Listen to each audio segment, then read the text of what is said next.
Hi guys, मैं अजीत झा अपने channel education by infinity से एक बार फिर आप लोगों के लिए 12th क्लास की अगली वीडियो लेके आया हूँ। आज 12th क्लास की वीडियो में हम लोग माइनर और कोफैक्टर ये टॉपिक डिस्कस करेंगे चैप्टर नंबर 4 का। तो देखिए, अगर मैं फर्स्ट ऑफ ऑल आपको इसको डिफाइन करके बताऊं तो माइनर और कोफैक्टर होता क्या है, किसी भी डिटरमिनेंट को उसके कॉम्पैक्ट फॉर्म में लिखना, मींस एक्सपेंड करके उसके कॉम्पैक्ट फॉर्म में लिखना, वो हमारा कहलाता है माइनर है। इसको एक एग्जांपल के थ्रू समझेंगे।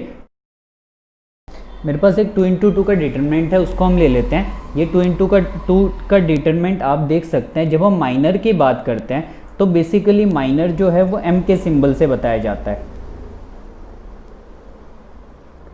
माइनर हमारा m के सिंबल से बताया जाता है। जितने भी एलिमेंट किसी भी डिटरमिनेंट के अंदर होंगे उसके सारे के सारे एलिमेंट का माइनर कैलकुलेट करा जाएगा। तो फर्स्ट ऑफ ऑल मैं यहाँ पे अगर इस डिटरमिनेंट का माइनर कैलकुलेट करना चाहता हूँ तो मैं निकालूंगा m11। तो m11 आप देख सकते हैं यहाँ पे कि 11 की पोजीशन पे मेरे पास यहाँ पे कौन सा एलिमेंट है, वो है 1।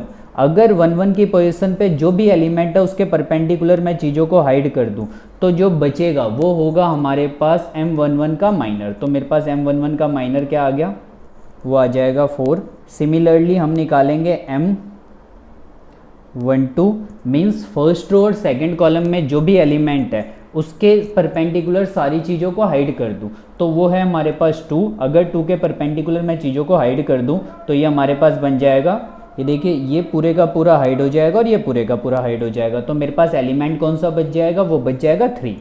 तो यहाँ पे आ गया 3। देन सिमिलरली अगर मैं m12 के बाद m21 निकालना चाहता हूँ, 21 का मतलब है सेकंड रो फर्स्ट कॉलम, तो 3 के परपेंडिकुलर सारी चीज़ों को हाइड कर देंगे तो हमारे पास रिजल्ट आ जाएगा 2। एंड देन मैं लास्ट m22 निकालना चाहता हूँ तो वो मेरे पास रिजल्ट आ जाएगा 4 के परपेंडिकुलर सारी चीज़ों को हाइड कर देंगे तो ये मेरे पास 1 आ जाएगा। तो ये मैंने एक डिटरमिनेंट जो कि 2 इंटू 2 ऑर्डर का था उसके माइनर कैलकुलेट कर दिए। अगर मैं इसी का कोफैक्टर निकालूँ तो कोफैक्टर के केस में क्या होगा वो आप यहाँ पे देखिएगा ध्यान से।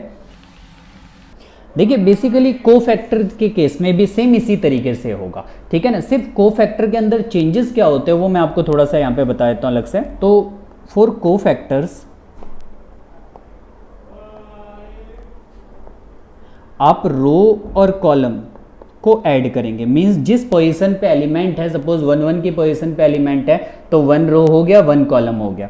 अगर उसको ऐड करके एक ऑड नंबर आता है तो आपकी जो वैल्यू आएगी आप उसके सिंबल को चेंज कर देंगे, सिंबल को हम चेंज कर देंगे। दैट मीन्स अगर सपोज ऑड नंबर आता है ऐड करके तो अगर माइनस में वैल्यू आती है तो उसे प्लस में कर देंगे और प्लस में वैल्यू आती है तो उसे माइनस में कर देंगे। जैसे मैं आपको यहाँ पे इस केस में बताऊं तो कोफैक्टर को बताने के लिए हम ए का सिंबल यूज करते हैं, कैपिटल ए। तो सपोज A11 मेरे पास आ गया, सेम उसी तरीके से करेंगे तो 4 आ जाएगा। अब देखिए 1 और 1 को अगर मैं ऐड करूं तो आएगा 2। 2 एक इवन नंबर है तो इवन नंबर के केस में साइन चेंज नहीं होगा, सिर्फ ऑड नंबर के केस में साइन चेंज करा जाएगा। देन इसके बाद A12 निकालते हैं, रिजल्ट वही, प्रोसीजर सेम होता है 3, बट 1 और 2 को ऐड करके मेरे पास क्या आ रहा है, 1 और 2 को ऐड करके मेरे पास 3 आ रहा है जो कि एक ऑड नंबर है तो इसलिए इसका सिंबल प्लस में है तो वो माइनस हो जाएगा। देन अगेन A21 निकालेंगे, जो 2 आएगा। अब 2 और 1 को ऐड करके भी 3 आ रहा है जो ऑड नंबर है तो इसका सिंबल चेंज हो जाएगा, पॉजिटिव था नेगेटिव हो जाएगा। देन A22 निकालेंगे एंड ये मेरे पास 1। तो माइनर और कोफैक्टर प्रोसीजर निकालने का सेम होता है, सिर्फ कोफैक्टर के अंदर हम साइन चेंज कर देते हैं। अगर रो और कॉलम को ऐड करके मेरे पास क्या आता है, अगर रो और कॉलम को ऐड करके हमारे पास ऑड नंबर आता है तो क्लियर है। आगे देख लेते हैं हम लोग एक 3 इंटू 3 के केस में हम सॉल्व करके देख लेते हैं माइनर और कोफैक्टर को। ये हमारे पास एक्सरसाइज 4.4 है, उसका एक क्वेश्चन मैं ले लेता हूँ एग्जाम्पल के तौर पे। ये सेकंड का सपोज फर्स्ट पार्ट हो गया जो कि कुछ इस टाइप से दे रखा है, आप अपने स्क्रीन पे देख सकते हैं।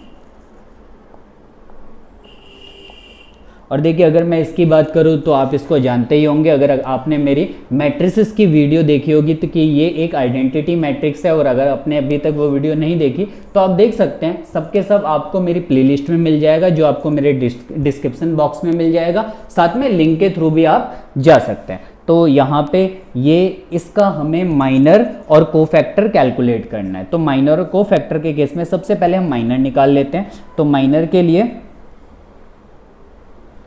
M11, अब M11 के थ्रू आप यहाँ पे देख सकते हैं, अगर मैं आपको बताऊं कि M11 की पोजीशन पे 1 है तो 1 के परपेंडिकुलर सारी चीज़ों को हाइड कर देंगे। अगर 1 के परपेंडिकुलर मैं सारी चीज़ों को हाइड कर दूं तो ये एंड ये एलिमेंट हाइड हो गए, तो जो बचेगा उसको हम सॉल्व कर लेंगे।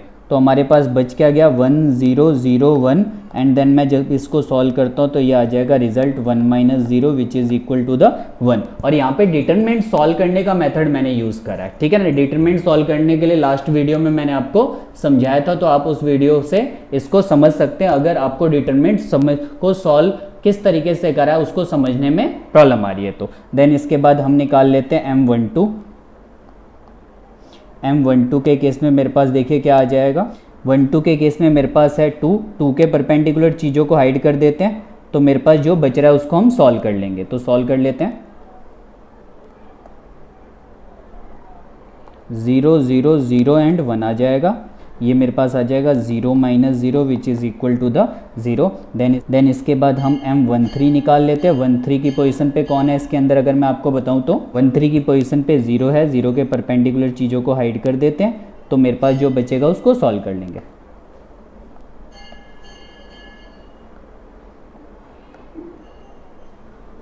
तो ये अगेन हमारे पास 0 - 0 जो कि 0 के इक्वल आ गया। देन इसके बाद मैं 2 1 निकाल लेते हैं। तो 1 के केस में आप देख सकते हैं, अब बेसिकली अब किस तरीके से करेंगे इसके अंदर ही मैं आपको बता दूं थोड़ा सा। तो 2 1 का एलिमेंट ये है, इसके परपेंडिकुलर हाइड कर देंगे, तो जो बच जाएगा उसको सिंप्लीफाई कर लेंगे,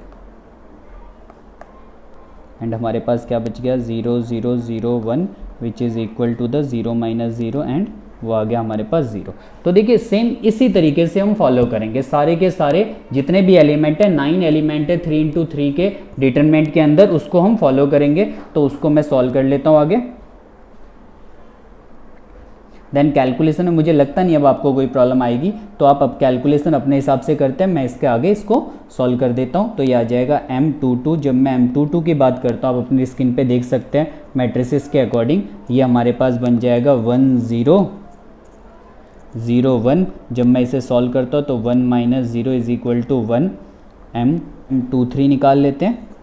M23 के केस में जब हम चीज़ों को हाइड करेंगे तो हमारे पास जो बचेगा वो बचेगा 1 0 0 0। जब मैं इसको सॉल्व करता हूँ तो 0 - 0 which is equal to the 0। Then M31 निकाल लेते हैं। 31 के केस में मेरे पास क्या बच रहा है 0 0 1 और 0। देन ये मेरे पास आ गया 0 - 0 एंड इसका भी रिजल्ट 0।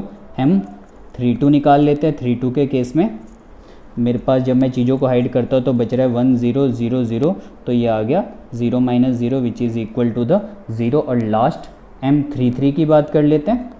तो जब मैं उनको हाइड करता हूँ तो मेरे पास आ रहा है 1 0 0 1, तो ये आ जाएगा 1 - 0 which is equal to the 1। तो ये मैंने सारे के सारे एलिमेंट का माइनर कैलकुलेट कर दिया। जैसे सिंपल हम वो जिस एलिमेंट का माइनर निकालना उसके परपेंडिकुलर सारी चीज़ों को हाइड कर देंगे, जो भी बचेगा 2 × 2 मैट्रिक्स की फॉर्म में उसको हम एक्सपेंड कर देंगे या सॉल्व कर देंगे, जिसे आप लोग बोलते हो। अब देखिए अगर इसी का मुझे कोफैक्टर निकालना है तो कुछ नहीं होगा, एलिमेंट तो सेम होंगे, ठीक है, बट क्या होगा आगे हम उसमें करेंगे क्या, साइन चेंज कर देंगे। अगर रो और कॉलम ऐड करके क्या आता है हमारे पास एक ऑड नंबर आता है, तो ठीक है ना। अब मैं आपको बता दूं, देखिए माइनर का ज़्यादा कोई यूज़ आगे होगा नहीं, कोफैक्टर मेन है, तो आपको कोफैक्टर ध्यान से समझना पड़ेगा, क्योंकि आगे चल के छोटे छोटे टॉपिक से एक बड़ा टॉपिक क्रिएट करेगा जो हमारे एग्जाम में एवरी ईयर आता है।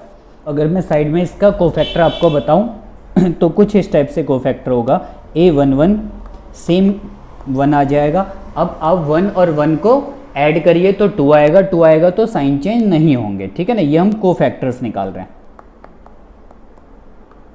देन 1 2 1 2 0 आएगा, बट वो 2 और 1 को ऐड करेंगे 3 आएगा, एक ऑड नंबर, साइन चेंज करना चाहिए, बट जैसा कि आपको पता है 0 पॉजिटिव और नेगेटिव नहीं होता, तो उसको साइन चेंज करने की हमें ज़रूरत नहीं पड़ी। तो यहाँ पे A13 0 साइन चेंज होगा नहीं, A21 0 213 साइन चेंज होना चाहिए, बट रिजल्ट 0 है तो इसलिए साइन चेंज करने की ज़रूरत हमें पड़ी नहीं। A22 1 और 2 2 को ऐड करके 4 आता है तो साइन चेंज नहीं होगा। देन A23 0, सेम स्टेटमेंट इसके लिए भी, A31 0, A32 0, A33 अगेन 1, क्योंकि 3 और 3 को ऐड करके 6 आता है और 6 एक इवन नंबर है, तो इवन नंबर के केस में जो है वो वैल्यू चेंज नहीं होगी। तो ये हमारे पास माइनर और कोफैक्टर का था। मैंने आपको 2 into 2 का भी एग्जाम्पल देके बता दिया, 3 into 3 का भी एग्जाम्पल देके बता दिया। इसके अलावा कुछ इनकी प्रॉपर्टीज समझ लेते हैं। फर्स्ट थिंग मैं आपको ये बता दूं कि अगर किसी भी कोफैक्टर को उसके पर्टिकुलर एलिमेंट से मल्टीप्लाई करेंगे, किसी एक रो या एक कॉलम के कोफैक्टर को उसके एलिमेंट से मल्टीप्लाई करेंगे, तो वो वैल्यू ऑफ डिटरमिनेंट की वैल्यू को कैलकुलेट करके हमें दे देगा। वैल्यू ऑफ डिटरमिनेंट हम कैलकुलेट कर सकते हैं किसी भी एलिमेंट, सपोज फर्स्ट रो की बात करूं तो A11 multiply by A11 plus A12 multiply by A12 plus A13 multiply by A13, ठीक है ना। यहाँ पे कैपिटल ए उस एलिमेंट के कोफैक्टर को बता रहा है और स्मॉल ए एवरी टाइम पे किस चीज को बता रहा है, उस पर्टिकुलर एलिमेंट को बताएगा जो मैट्रिसेस की बात कर रहा है। तो मैं आपको दोबारा एक बार बता दूं कि अगर किसी भी रो या कॉलम के एलिमेंट को जब हम उनके कोफैक्टर से मल्टीप्लाई करके ऐड कर देते हैं तो वो उसके डिटरमिनेंट की वैल्यू कैलकुलेट करके हमें देता है। तो ये यहाँ पे था। अगर इस तरीके से question number 3rd 4th same इस तरीके से ही होगा, ठीक है ना। आप इसे एक्सपेंड कर सकते हैं, सीधा आप समझ सकते हैं कि अगर ये बोल रहा है कि using cofactor of element second row, तो सेकंड रो के कोफैक्टर निकाल के उसके